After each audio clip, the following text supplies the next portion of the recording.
2020 Minneapolis false rumors riot. False rumors of a police shooting resulted in rioting, arson, and looting in the U.S. city of Minneapolis from August 26, 28, 2020. The events began as a reaction to the suicide of Eddie Sol J., a 38-year-old black man who was being pursued by Minneapolis police officers for his alleged involvement in a homicide. At approximately 2 p.m. on August 26, Sol died after he shot himself in the head as officers approached to arrest him. False rumors quickly spread on social media that Minneapolis police officers had fatally shot Sol.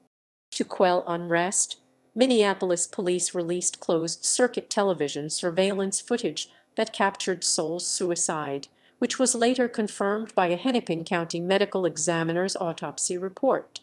The August riot occurred as the city was still dealing with the aftermath of the George Floyd protests and riots 3 months prior. Misinformation about the manner of Floyd's murder led to persistent mistrust between city residents and public officials. On the night of August 26, 2020, at least 132 people were arrested for violence and looting, as damage to 77 properties occurred in the Minneapolis-St. Paul metropolitan region, including 5 buildings that were set on fire. Minnesota government officials amassed nearly 1,000 members of law enforcement and 400 Minnesota National Guard troops to keep the peace. An 8 p.m. curfew was implemented on August 27, 2020, with 30 people being arrested in the first hour.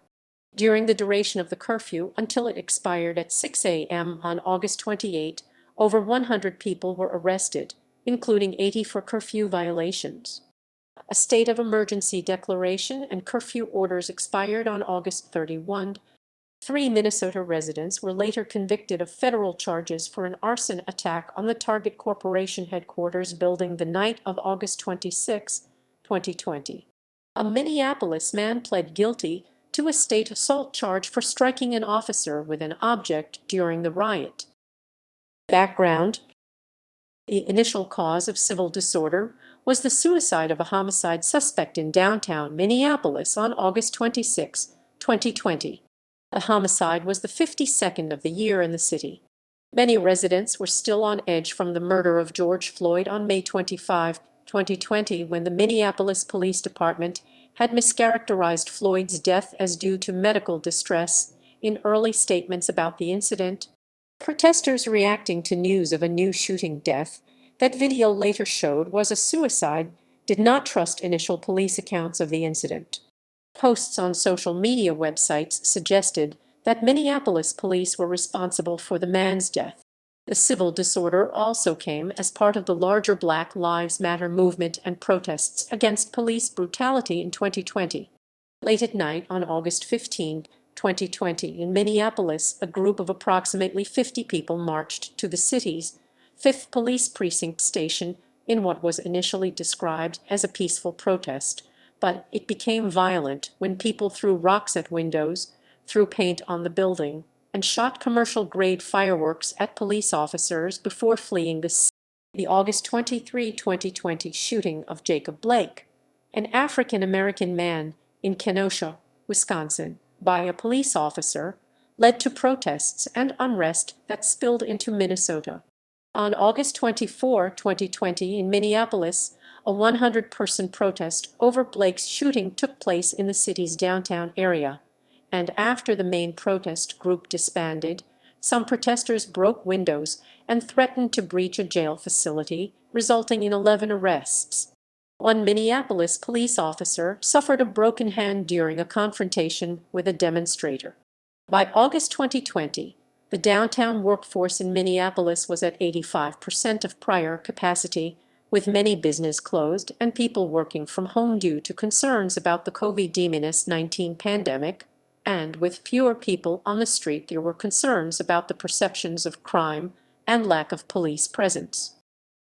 Events: August 26.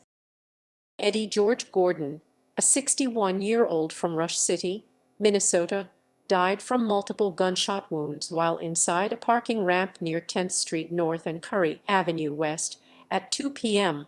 on August 26, 2020, in downtown Minneapolis. Police sources believed he had been in an altercation with a man and woman who both fled the scene on foot. Police apprehended the woman, but the man fled. At 6 p.m., the police had tracked him down on Nicollet Avenue and closed in for an arrest. The man was later identified as Eddie Soule Jr., a 38-year-old from Minneapolis. As police forces advanced to make an arrest, Soule Jr. shot himself in the head while standing on a sidewalk outside the entrance to a Target store on Nicollet Mall just before officers reached him. Within an hour of the suicide, a large crowd had gathered at the scene. The encounter between Soule Jr. and the police quickly sparked social media rumors about the manner of his death. At a Black Entrepreneur State Fair event on the other side of the Mississippi River in Father Hennepin Bluff Park, nearly 1 mile (1.6 km) away from where the death occurred, a DJ announced to the crowd that police were covering up a death with a suicide story. A group marched across the Stone Arch Bridge to downtown to protest what they believed was a police shooting. That evening, protesters swelled into the city's downtown area and reached what was estimated as a crowd of 500 people. In public statements, police denied that they had fired weapons at Soule Jr. during pursuit and released a surveillance video of his suicide to quell rumors that it was an officer-involved shooting. Minneapolis Police Chief Medaria Arredondo sent text messages to several racial justice advocates seeking help in circulating the video, such as to Nekema Levy Armstrong, who attempted to contain the spread of false information. However, some in the crowd downtown began breaking windows at nearby businesses, resulting in property destruction and looting at many stores and restaurants. As the scene downtown became more violent, some in the crowd urged others stop the destruction, including a person on a megaphone who shouted, "We have the video, the man killed himself," at 9:30 p.m.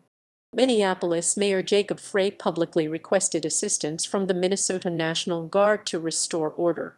Minnesota Governor Tim Walz activated troops just before 11:00 p.m., and the first troops arrived downtown just before midnight. Frey imposed a citywide curfew overnight, and both Walz and Frey declared a state of emergency. Destruction overnight reached a total of 72 property locations in Minneapolis and 4 locations in neighboring St. Paul. In Minneapolis, 5 businesses were set on fire, including a downtown restaurant and 3 other businesses located miles away from the city's downtown area. The rioting in downtown Minneapolis mostly stretched along Nicollet Mall from 5th to 12th Streets, though it spread to a gas station and liquor store near Loring Park. Several people broke into the Target Corporation headquarters building and lit a fire in the mailroom and at the entranceway. The rioting also an effect beyond downtown Minneapolis. Several businesses in South Minneapolis, Uptown, and Dinkytown were vandalized and looted, as was a liquor store in the suburb of Brooklyn Park. 2 Minneapolis police officers were seriously injured during the unrest and hospitalized, but the injuries were not believed to be life-threatening.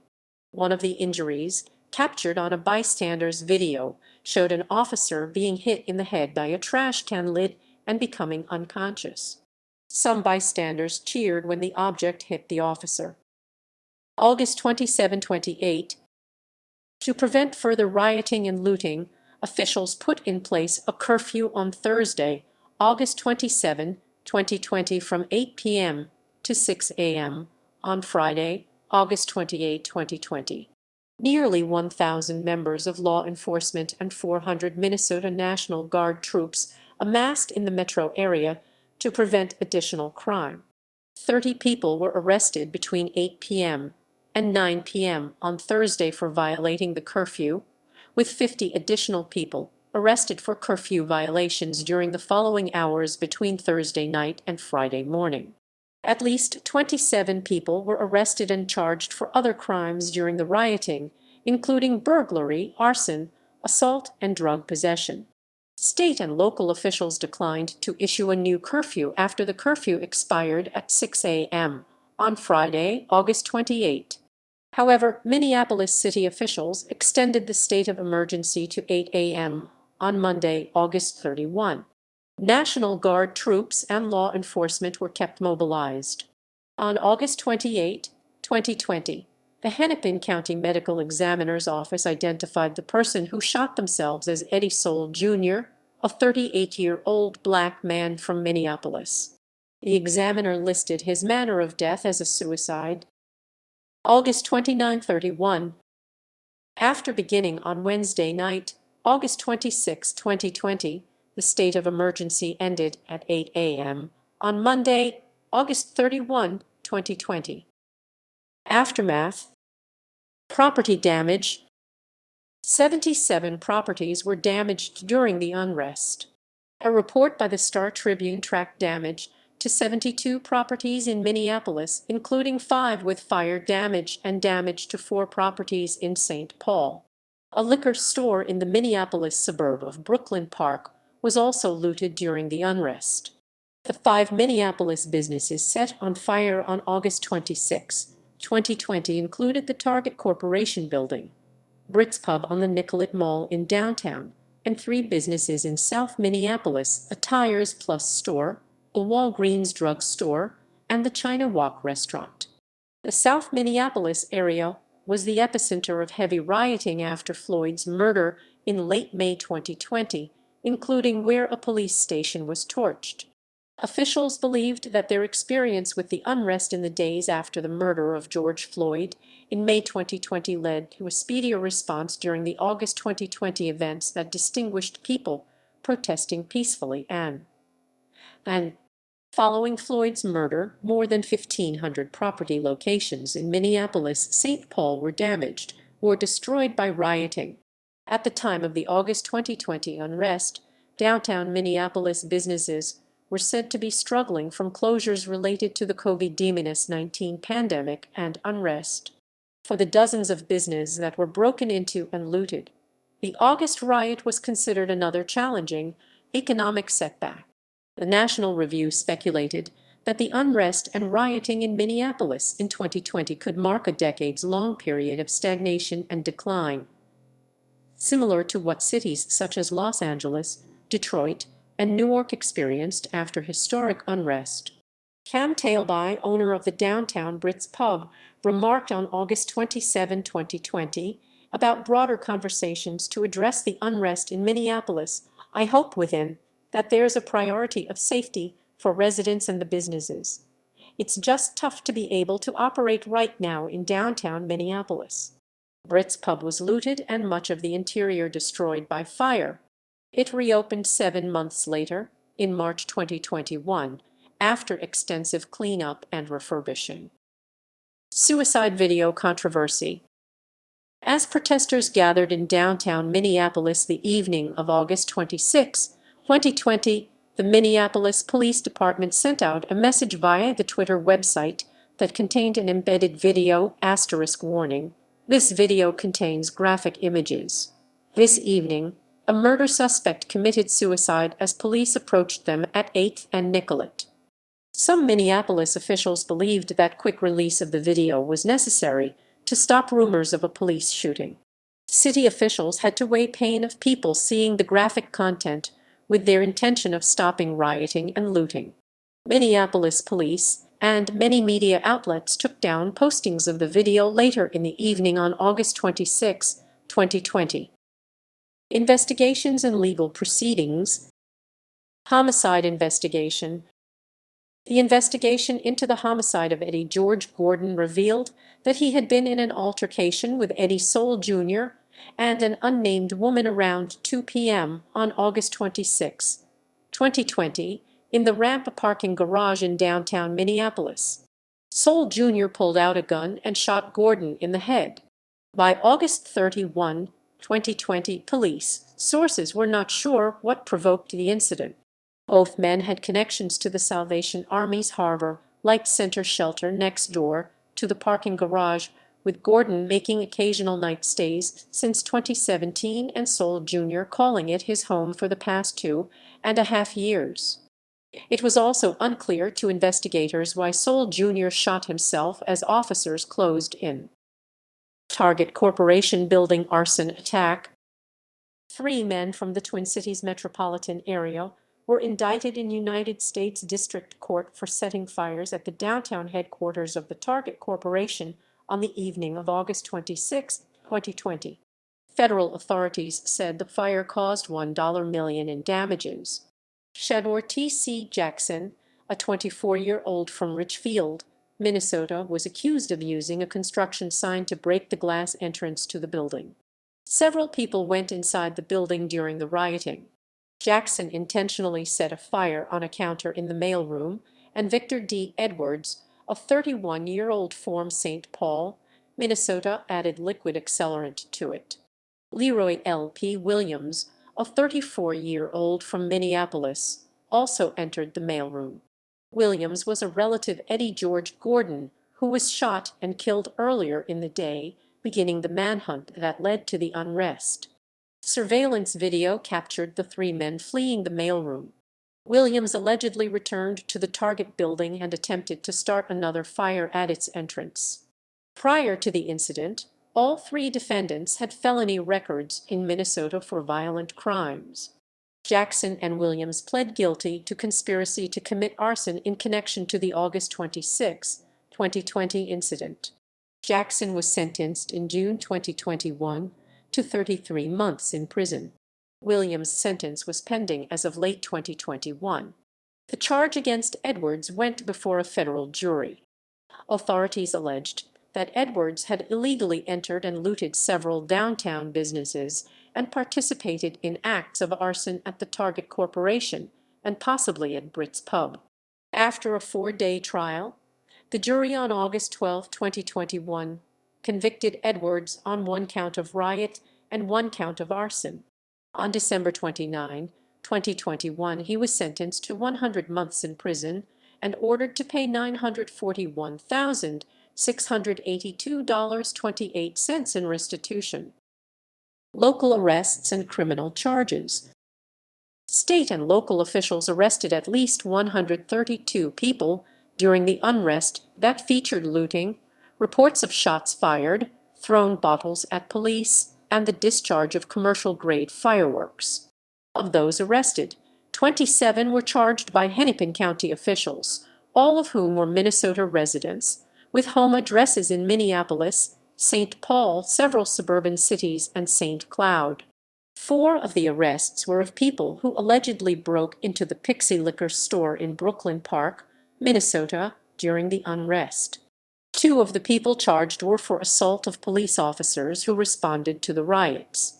Rayshawn Gibson, a 28-year-old man from Minneapolis, was charged for burglary and for assaulting a police officer by throwing a 15-pound metal garbage can lid and knocking him unconscious on August 26. The injured officer allegedly had a connection to Gibson, whose vehicle was also involved in a recent burglary. Gibson said that he was eating at a downtown restaurant and became angry when learning of the rumors of a possible police shooting, and he regretted being involved in the ensuing chaos. The officer was hospitalized for possible spinal injuries and underwent continued treatment and therapy after being released. Gibson pled guilty in Hennepin County Court on November 15, 2021. As part of the plea deal, several other riot and burglary charges against Gibson were dropped. Gibson was sentenced to 1 year of house arrest.